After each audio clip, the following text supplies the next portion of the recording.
Falar das características do narcisista. Nós vamos falar de várias características do narcisista.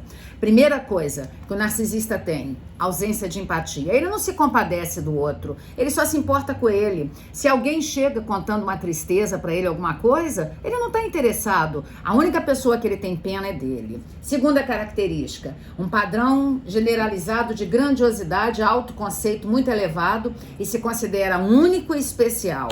Terceira característica de uma pessoa que é abusiva, que é narcisista. Ela busca admiração constante, quer sempre ser bajulado e sempre ser servido. Quarta característica, mente frequentemente, aumenta seus feitos e cria histórias a seu favor.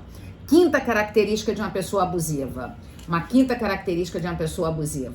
Manipula o tempo todo e ele tá sempre calçando a conversa dele, calçando sempre nas pessoas que ele manipula. Sexta característica, tem muita dificuldade de criar vínculos afetivos profundos e de se conectar intimamente com alguém. Sétima característica, geralmente o abusivo, ele faz isso que a mãe do Gabriel Medina fez, ela fez síndrome de alienação parental, tanto que ele agora está se aproximando do pai dele, o pai que ele nunca pôde ter contato, porque ela criou ele só com o padrasto, tanto que o padrasto era o empresário dele. Então, ela alienou parentalmente, ela não deixou o Gabriel nem a irmã dele para poder ter contato, tanto que agora ela está investindo na irmã, já que a galinha de ovos de ouro dela foi embora. Ontem eu vi uma reportagem dela, ela falando, o Gabriel Medina é a galinha do ovos de ouro. Ela falou, eu sou a galinha do ovos de ouro. E quem surfa é o menino que surfa. Ele é só um ovo da galinha de ovos de ouro. Perfil de uma pessoa que está mostrando alguns fatores estranhos, muito estranhos. Então, oitava característica, não suporta ser criticada. Nona característica, não tem interesse ou paciência com pessoas que ele não possa se beneficiar ou ela. Décima característica, se comporta de forma muito diferente em cada personagem. Com umas pessoas ele é o bom moço ou boa moça, com outras ele é agressivo, com outras ele tem descaso, do outro ele não tá nem aí pro afeto com a pessoa.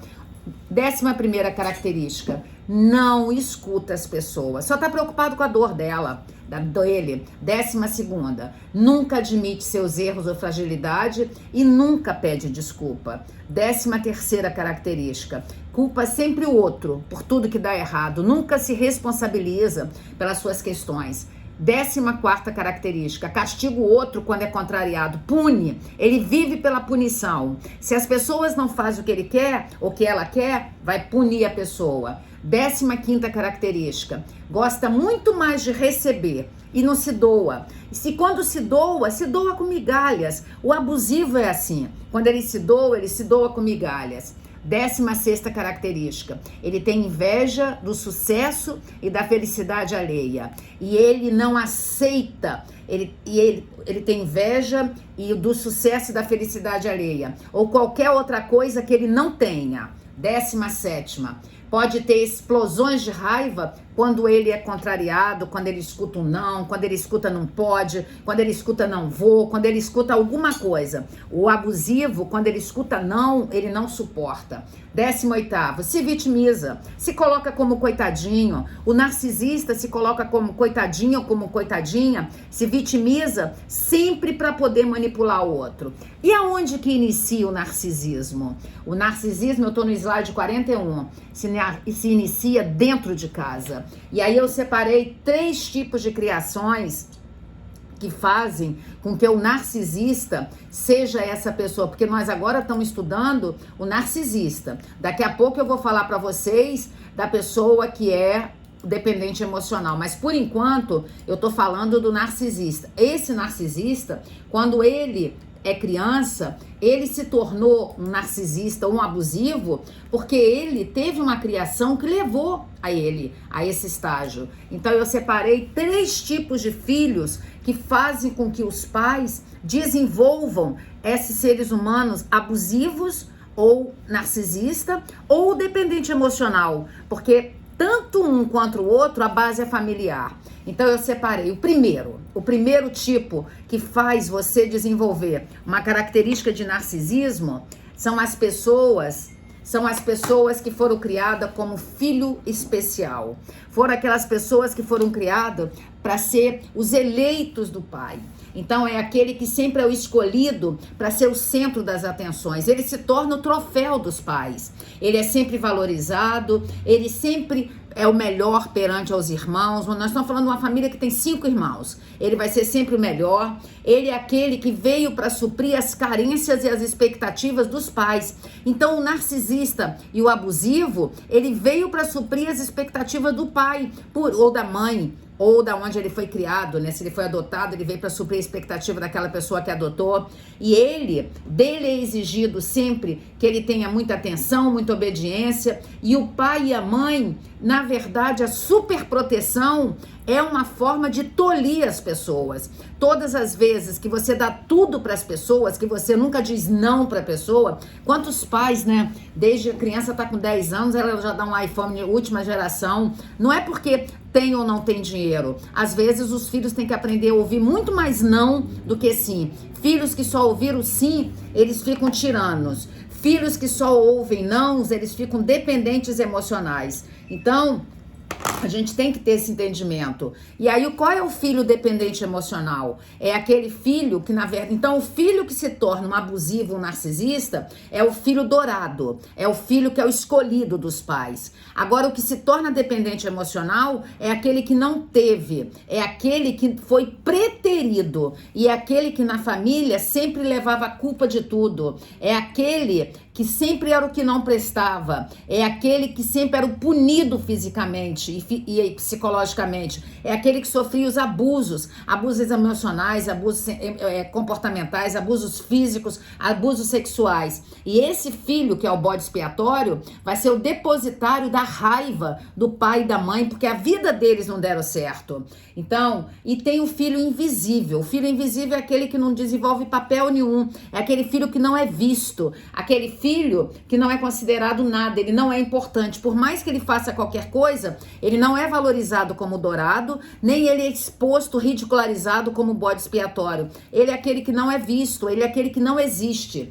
Todos esses filhos sofrem muito com o pai e uma mãe narcisista. Então o dourado, ele vai perpetuar o abuso, o bode expiatório, ele vai ser aquele que vai ter a dependência emocional, e aquele filho que é invisível vai ser aquele que vai ter uma sensação de vazio constante. Então a gente tem que começar a abrir a nossa mente para poder entender que quando nós sofremos esses danos na infância, a gente tem que buscar terapia. Então no slide 54, eu sugeri que você busque terapia para você entender e ouvir a sua voz interior. Por que você acha que você tem direito a tudo? Por que você acha que você não tem direito a nada?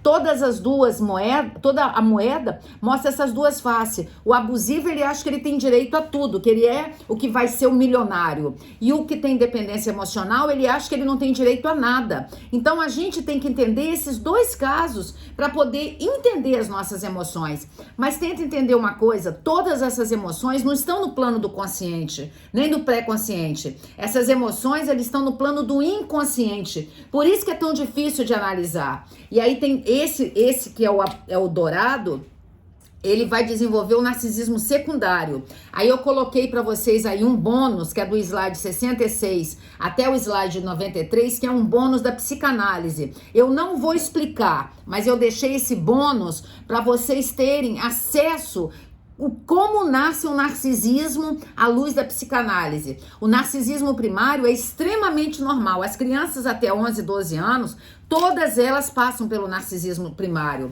O narcisismo primário, todas as crianças, elas têm a libido concentrada nela, né, na boca, depois na produção das fezes, depois na descoberta do órgão genital, depois na latência, para finalmente entrar na fase adulta genital, onde ela descobre que ela não está mais centrada nela, porque no primeiro momento a criança ama os pais, no segundo momento, no primeiro momento as crianças amam a si, no segundo momento, até 12 anos, as crianças amam os pais, no terceiro momento ela começa a buscar os pares, e nessa hora que ela começa a buscar os pais, pares. Ela simplesmente, ela tá buscando os pares para formar a constituição dela. Então, o narcisismo primário tem que ser introjetado e ela não tem que ir para o narcisismo secundário. O narcisismo primário, entretanto, com o passar do tempo, essa libido é dirigida para fora, para outros objetos e não para ele próprio. E aí ele começa a buscar os pares. Só que tem muitas pessoas que estão presas no mito do narcisismo, mito do Narciso, que o Freud pegou emprestado. E o mito do Narciso não é exibicionismo.